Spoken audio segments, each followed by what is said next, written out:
دنیا کی پہلی گھڑی کب اور کس ملک میں بنی؟ جواب: دنیا کی پہلی میکینیکل گھڑی برطانیہ میں بنی اور 13 صدی کے دوران تیار کی گئی۔ دنیا کا سب سے پہلا قلم کس ملک میں ایجاد ہوا؟ دنیا کا سب سے پہلا قلم قدیم مصر میں تقریباً 3000 سال قبل مسیح میں ایجاد ہوا۔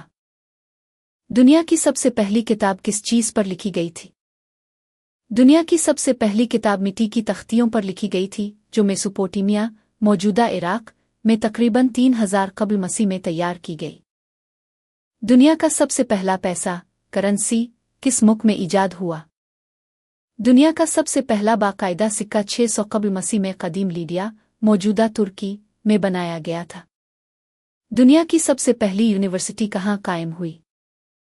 دنیا کی سب سے پہلی یونیورسٹی جامعہ القروین 859 عیسوی میں مراکش میں قائم کی گئی، جو آج بھی کام کر رہی ہے۔